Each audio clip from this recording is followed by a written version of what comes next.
The Mystery of the Graveyard, or A Dead Man's Revenge, a detective story by HP Lovecraft, as narrated by Scott Leffler for Stop, Book, and Listen. Chapter 1. The Burns Tomb. It was noon in the little village of Mainville, and a sorrowful group of people were standing around the Burns tomb. Joseph Burns was dead. When dying, he had given the following strange orders. "Before you put my body in the tomb, drop this ball onto the floor at a spot marked A." He then handed a small golden ball to the rector.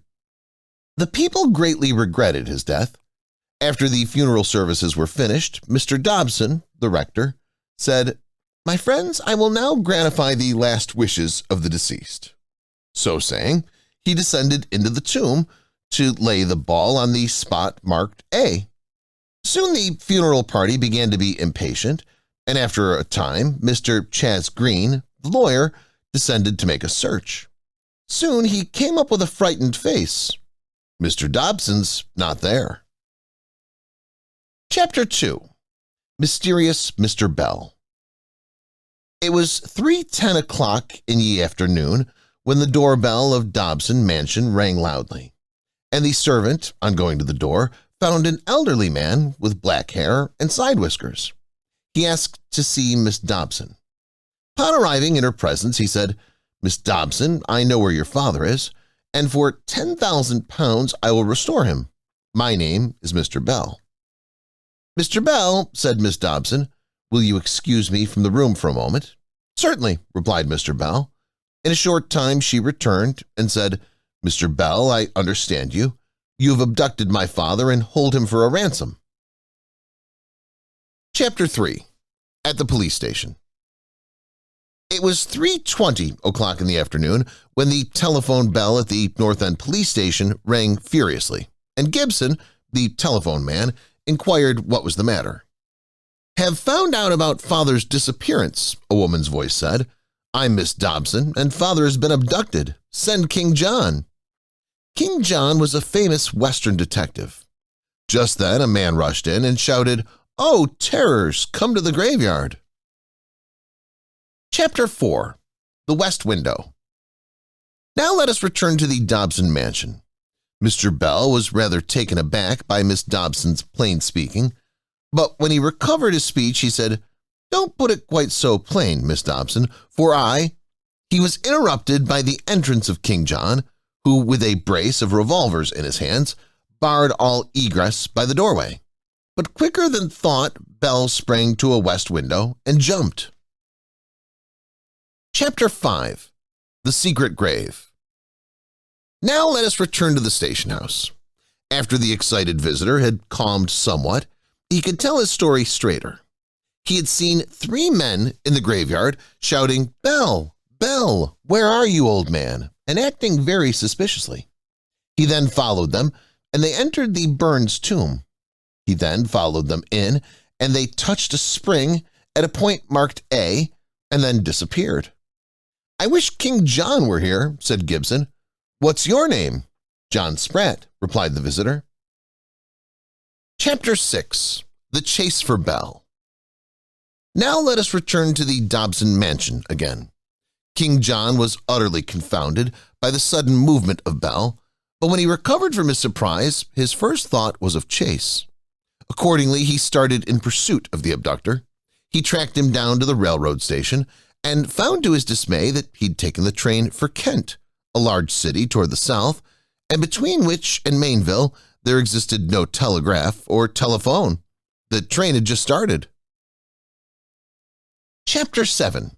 The Negro Hackman. The Kent train started at 10:35, and about 10:36, an excited, dusty, and tired man, King John, rushed into the Mainville hack office and said to a Negro hackman who was standing by the door, "If you can take me to Kent in 15 minutes, I will give you $1.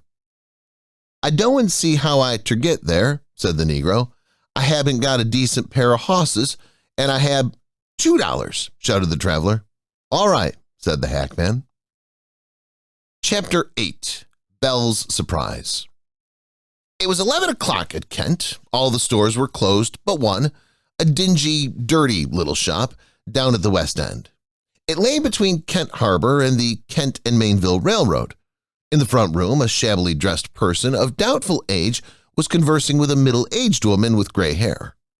"I've agreed to do the job, Lindy," he said.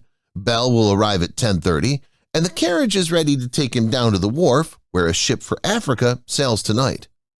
"But if King John were to come?" queried Lindy. "Then we'd get nabbed, and Bell will be hung," replied the man. Just then a rap sounded at the door. "Are you Bell?" inquired Lindy. "Yes," was the response. "And I caught the 10:35, and King John got left, so we're all right." At 10:40, the party reached the landing and saw a ship loom up in the darkness. The Khedive of Africa was painted on the hull, and just as they were to step on board, a man stepped forward in the darkness and said, "John Bell, I arrest you in the Queen's name." It was King John. Chapter 9. The Trial. The day of the trial had arrived, and a crowd of people had gathered around the little grove, which served as a courthouse in summer, to hear the trial of John Bell on the charge of kidnapping. "Mr. Bell," said the judge, "what is the secret of the Burns tomb?" "I will tell you this much," said Bell. "If you go into the tomb and touch a certain spot marked A, you will find out." "Now, where is Mr. Dobson?" queried the judge. "Here," said a voice behind them, and the figure of Mr. Dobson himself loomed up in the doorway. "How did you get here?" was chorused. "'Tis a long story," said Dobson. Chapter 10. Dobson's Story. "When I went down into the tomb," said Dobson, "everything was darkness. I could see nothing. But finally I discerned the letter A printed in white on the onyx floor. I dropped the ball on the letter, and immediately a trap door opened and a man sprang up. It was this man here," he said, pointing at Bell, whom stood trembling on the prisoner's dock. "And he pulled me down into a brilliantly lighted and palatial apartment where I've lived until today. One day a young man rushed in and exclaimed, 'The secret is revealed,' and was gone. He did not see me. Once Bell left his key behind, and I took the impression in wax, and the next day was spent in filing keys to fit the lock. The next day my key fitted, and the next day, which is today, I escaped." Chapter 11. The Mystery Unveiled. "Why did the late J. Burns ask you to put the ball there at A?" queried the judge. "To get me in trouble," replied Dobson. "He and Francis Burns, his brother, have plotted against me for years, and I knew not in what way they would harm me." "Seize Francis Burns," yelled the judge. Chapter 12. Conclusion. Francis Burns and John Bell were sent to prison for life. Mr. Dobson was cordially welcomed by his daughter, who, by the way, had become Mrs. King John. Lindy and her accomplice were sent to Newgate for 30 days as aiders and abettors of a criminal escape. Thanks for listening.